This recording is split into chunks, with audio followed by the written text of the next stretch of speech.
Hey guys, welcome to my channel. আমার বাড়িতে সেই দিন চৈত্র পুজোর অতিথি ছিল। তো প্রথমে বুড়া ঠাকুরটা আইসে আগেই, তারপরে আমি পূজার জন্য সব কিছু যোগাযন্ত্র করতেছিলাম। বইয়া এত গরম পড়ছিল কি কমু। আর এদিকে ছাতু গুড় আর দই ঘোল সব কিছু মানে সন্ন্যাসীকে দিতে আসলো খাওয়ার জন্য। এদিকে আমার দাদা রুমি সব ভালো করে ছবি তুলতেছিল, আমি পূজা বসে বসলাম। আর একটা ঠাকুর আনা হয়ে আসলো ততক্ষণে। এদিকে সন্ন্যাসীরা খাইতেছে আর আমি এদিকে পূজা সারতেছি। পাশ থেকে অনেকেই কইতাছিল যে কিভাবে কি করতে হয়, কারণ আমরা প্রথমবার পূজা দিতে আসলাম, এইভাবে অতিথি নেই নাই।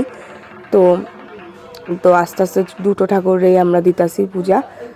আমার যে এখন ফুল দিলাম, আমার মাও সাথে সাথে করছে, পরে মার ভিডিওটা করা হয় নাই। তো এই যে আমার মা একটুখানি ফুটেজটা দেখালাম।